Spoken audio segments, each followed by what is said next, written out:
Hey, what's up everybody? It is Kellen here from Start Your Systems, and welcome back to MX Simulator, where today I'm going to be playing the 2020 version of the High Point National created by the Race Factory Gaming track crew in MX Simulator, and talking about the postponement of the 2020 Lucas Oil Pro Motocross Championship, the real one, not the MX Simulator Nationals, which are going to be coming back. I'll talk about that in just a moment. But I just wanted to kind of release a video talking about the national postponement so that people who come to this channel, maybe sometimes to listen to my reviews, shows to talk about the races and stuff like that, get a little bit of an idea of what's going on. And maybe I can clear up some information that seems to be getting a little bit skewed around and stuff like that as well for you folks today. So a little update video as well. But before I get into this video, I of course wanted to start off by basically just like announcing, I guess, that you may have noticed the last week or so, pretty much the last week, I didn't post any videos. There was no live streams or anything like that. That was because my daughter was born on June 25th, so spent a lot of time just kind of hanging out at home with the family, and obviously it's a tiring time when there's a newborn in the household, limited amount of sleep and stuff like that. And fortunately, my job at Racer X, I've gotten some time off to spend with my family, but I don't want to leave you guys hanging with no videos, so I'm going to try to crank out some videos when I can. And that does include the rebroadcast of this High Point Raceway National that actually ran two Wednesdays ago now. It's actually been a little while. But there was no GP or National last week. It was an off week, I think, just kind of like a holiday off week for Race Factory Gaming because of Independence Day in the USA. So you didn't miss anything last week. It's just that rebroadcast that I need to do from back on Wednesday, which was June 24th, that there was no broadcast of the High Point National. That will be coming. I believe it's going to be coming this Tuesday in between the GPs and the third round of the National Championship coming up this week. But again, just wanted to announce my daughter's here.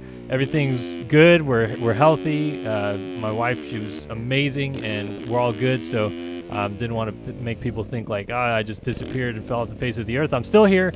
I just took a week off to spend some family time at home and get used to being a dad, which it's been awesome so far. I'm super happy.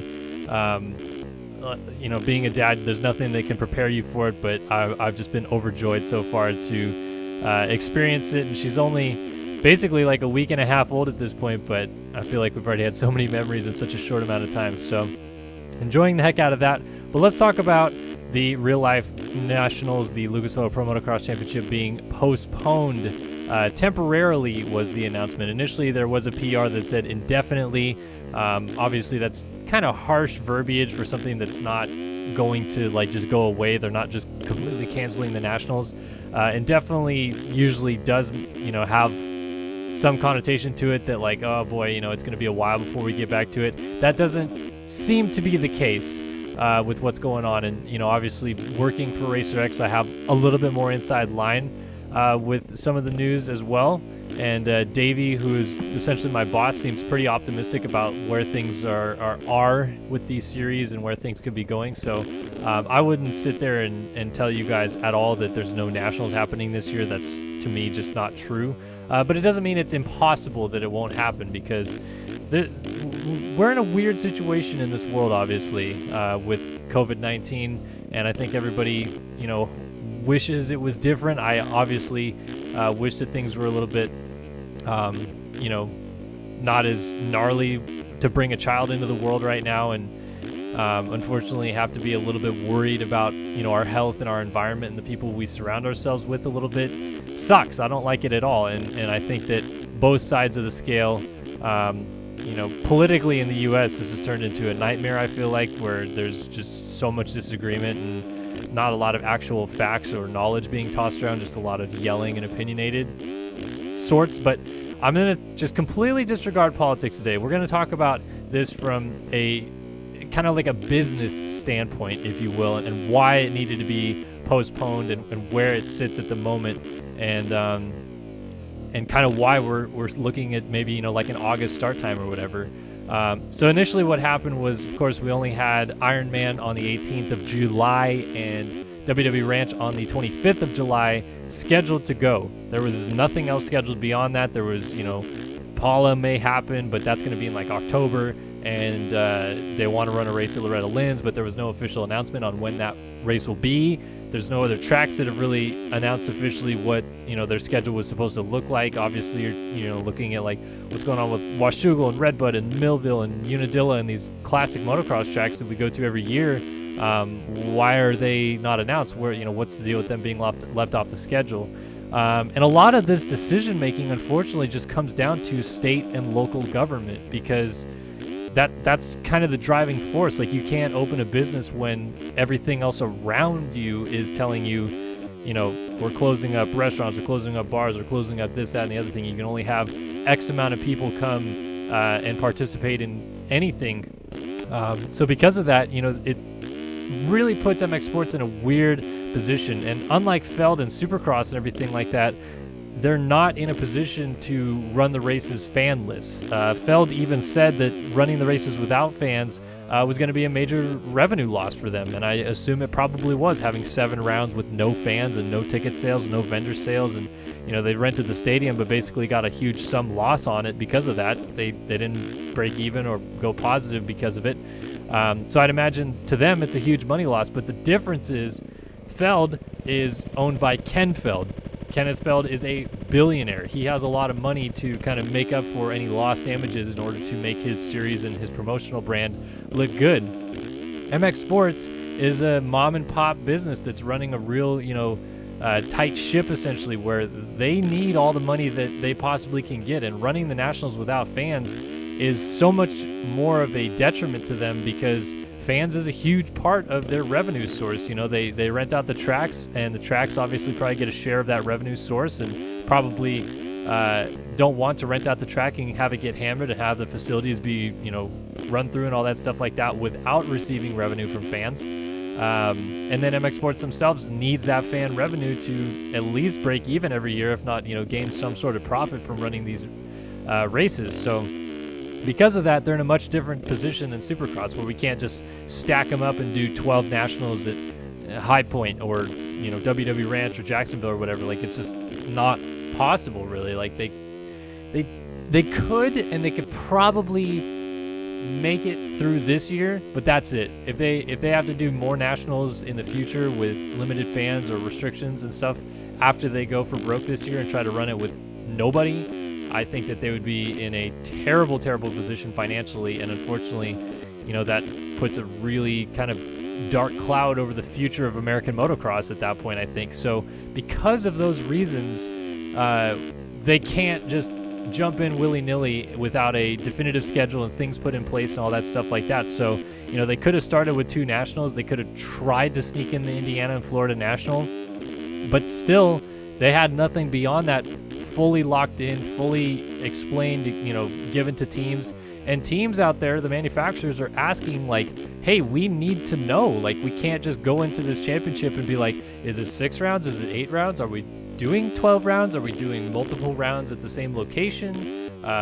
Where exactly are we going? Are we going from Washougal to Loretta's and back to Millville and, all over the country and stuff like that? So, teams have to plan. They have to make budgets and stuff like that. And with zero plan in place, beyond those first 2 nationals, it seemed like the right move to kind of push things back and make sure that they had something a little bit more solidified.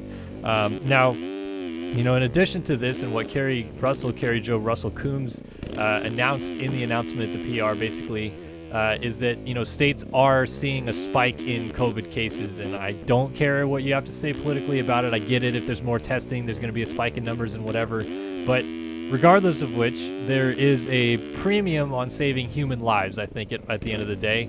And local governments, whether they're Republican or Democrat, I think are going to put that at the forefront.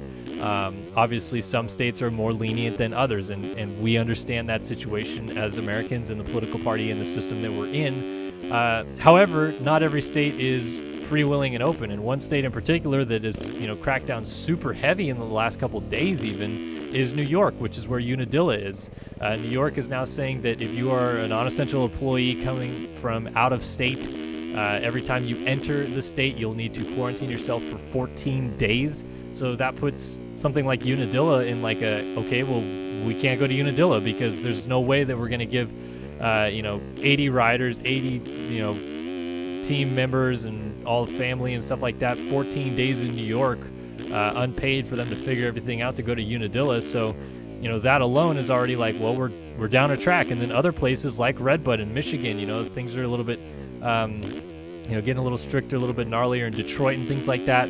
It is just an overall problem that is too big for a small entity like MX Sports and Race Productions and everything like that to kind of forego. Now, the next question I think a lot of people were asking is like, well, how come they can run GNCCs at all these places and that can go off no problem? The difference with GNCCs to nationals is the participation to spectator ratio is huge. Like GNCCs is a majority of it is actual participants that, you know, put a helmet on, go out and ride for 3 hours, load up their truck and go home. Whereas the nationals, there's 80 dudes on the track, probably, you know, going to be more for qualifying and practice and all that stuff like that. And then, you know, if they're lucky, 15, 20,000 fans there as well. So it's a different scenario because it's not just these participants showing up. It's a load of, you know, excess people that GNCC doesn't have. Unfortunately, you know, GNCC is super popular and there is a spectator audience that goes to them and stuff like that. But, you know, the difference is numbers and actual size of, you know, people coming through the gates and stuff like that are huge. And a lot of these states that they're trying to host nationals in, whether it be Washington for Washougal or whether it be Minnesota for Millville, or even whether it be Florida now with WW Ranch, because they've gotten a little stricter lately as well, these restrictions are starting to become more and more of an issue for trying to host these races. You know, Utah was a great place because the Sports Commission, which is basically a government entity of, you know, the Utah government, paid basically to have Supercross come there, and they had the government on their side playing, you know, favoritism essentially to Feld, which to me is great. Like, you know, kudos to Feld for working out a deal like that and making it happen. And in this time with things going on the way they are, it's going to be super difficult to put a series together. Like, there's still questions raised about what's going to happen for 2021 Supercross and how is that going to work out, and are they going to be able to have fans? Are they not? Are they going to have limited amounts of racing? You know, all of this is such a fluid situation still with the virus. And again, regardless of whether you think it's pandemic or whether you think it's a really serious deal, it's not really up to you or I to say, okay, well, we think this is BS. Why aren't they having the nationals? This is BS, and I think it's BS, and it's, you know, all just a bunch of BS. Like, at the end of the day, the local governments are the ones making the decisions along these lines that are either restricting us or freeing us to be able to come to these races and watch them. And again, without that fan revenue, it's just such a huge burden on MX Sports that isn't the same that Feld had to deal with, essentially. There is some there that was a bit of a burden for Feld and loss of revenue and stuff like that, but it's so much different when, you know, the net worth of the Feld Entertainment business is huge, and they have the ability to just furlough tons of employees. They laid off 90% of their employees, so they have so much less, you know, money to suffice to other people at this point. So they really could, you know, allocate those funds elsewhere and put on this final 7 rounds of Supercross. It's just not the same way for outdoors. So again, there's a lot of, I think, misinformation going around where it's like just Davey and just Carrie Joe, you know, they're the bad people. They're, you know, the ones that are thinking pandemically, and all they care about is just, you know, this BS thing that blah, blah, blah, blah, blah. That's not the end. That's not the real story. You know, they're trying really hard to work with these racetracks and local governments and cities and stuff like that to be able to have an influx of 20,000 people come to these towns, go to these nationals, and leave safely. You know, they still need to adhere to social distancing guidelines of some sort. They need to have their attendees wear masks probably still. Like, there's so many rules and bylaws that are going on here, and you know, it was getting better at one point. We had a lowered rate of COVID cases, and I get that the testing went up, and so that probably helped a little bit in the spike of it as well. But if you look pretty much everywhere else in the world, the rates are going down hard, and USA is spiking, kind of like Brazil has been lately as well. Brazil and some countries in South America are experiencing issues with it as well, and it makes USA look as bad as those countries because we're having huge spiking rates. Is it just because there's actually people getting sick, or is it because there's more testing? You know, that's a question that I feel like is going to be debated to no end between both political parties. But the reality is they're trying to save human lives as much as possible. It's not, you know, a negotiable topic, in my opinion, where they're trying to be like, well, we can let 150,000 people die. I mean, what's the big deal? You know, like that to me is like a non-starter. Like they're trying to do everything they can to save those lives. And I think that for local government purposes, that's where the line comes in with, you know, trying to have a national championship. If they're going to restrict things down to 250 people or less, or 10 people or less, as it's been as, you know, low as that at some point, there's zero chance they're going to be able to run nationals. And as more and more of these governments start to, you know, tighten up a little bit as we move into the second half of 2020, it's just going to make it much harder and harder for the nationals to go off. Again, does that mean the nationals are not happening? No, it does not. I still think the nationals are going to happen because I think, you know, a lot of money lies in it, the manufacturers-wise, the teams-wise, sponsor dollars-wise, etc. It's not as much as Supercross, but there are still huge contracts laying out there for riders, teams, the promoters themselves, etc., like that they would prefer to get fulfilled. So at the end of the day, these guys are all going to push extra hard to try to make this thing happen. I don't think that they're willing to rush job it and have it, you know, be like a disaster where a limited amount of fans show up at all and, you know, they still lose a lot of money. I think they're going to try to do it the best business practically wise that they possibly can, and remain the safest way they possibly can. So at the end of the day, we get some racing in. Is it going to be a lot of racing, no racing? I don't know. The world is changing as the days go on. F1 just started this past weekend. MotoGP is coming up pretty soon. MXGP just re-announced their calendar, and they have a lot of duplicate rounds. They're going to Lommel 3 times. They're going to Latvia twice. Things like that. So, you know, it's going to be a time-consuming process, and it's not going to be fixed overnight. And I think a lot of people are like, well, Feld figured it out. Why the heck can't MX Sports do it? And that's why I wanted to make a video, basically, is just to like explain the differences. So hopefully that makes a little bit more sense. I even said way back when Feld got things kind of wrapped up and underway and felt like they were in a position to start the series again, I praised Feld, but I also said, like, I feel bad for MX Sports here because it's going to make them look pretty bad if they can't get a championship started. And like I said, it's just such different entities. It's not, you know, it's not like Feld is running the outdoors and has all this money to throw at it, and, you know, they could take a big loss and be okay. It's mom and pop business at the end of the day that we're looking at here that, you know, can't afford to lose that much money. So hopefully that clears the air about a couple things. You know, I'm trying to kind of walk the quo line, or the status quo, I should say here, because I don't want to, you know, feel like I'm diving one way or the other. I want nationals to happen as much as the next people, but I also understand where Kerry Joe and Davey and everybody at MX Sports is coming from about how to do this safely and, you know, the most cost-effective way and the safest way for all of the people that would come to their national events. Totally understand it. So I think, if anything, the one thing I will say about MX Sports that I wish that they'd be a little bit better about is transparency at this point. It's good that they had a press release and, you know, kind of cleared the air on some of the things.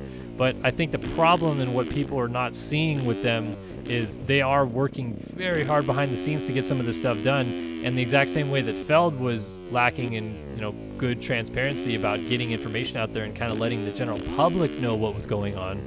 I think that that's something that MX Sports could take a page in the playbook out of something that Feld did wrong, of like, hey, we should let the public know a little bit more about what we're doing, like maybe even like weekly updates of like, here's where we are, here's the events we're trying to host, blah blah blah blah blah blah blah, because then it gives the public a little bit better perception of like, hey, these guys are trying hard, man. They want to host this series, they want to have a national championship, and it's not just, oh, we're just, you know, scared and don't want to do anything. They want to have a national series, but they want to do it the right way instead of losing their butt on money and maybe even making a big, you know, problem for themselves by having a bunch of people come to a field in the middle of wherever and get COVID. So again, just wanted to kind of, you know, reiterate some of the information that has been passed around these last basically couple days. It's still a fluid situation. I'm sure I'm going to probably have a re-update video about this at some point. But again, just kind of wanted to get back into the flow of making videos today and have a good announcement video of some kind so that we can talk about some things and kind of get the juices flowing again here on the channel. But tonight will be the 5th round of the GP Championship, so you can tune in live here on Start Your Systems, 5:30 p.m. Pacific. That is 8:30 p.m. Eastern. And then Wednesday, whether or not I get that Tuesday rebroadcast in or not, I think I will, but if I don't, I'll be sure to let everybody know.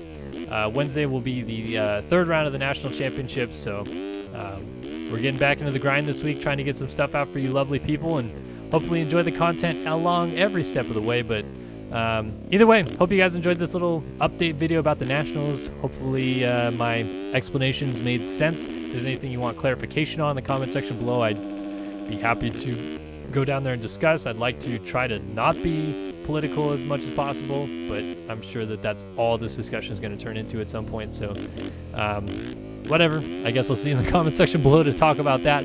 But I appreciate you guys stopping by, watching another video here on Start Your Systems, and as always, I'll see you guys in the next one. So long for now.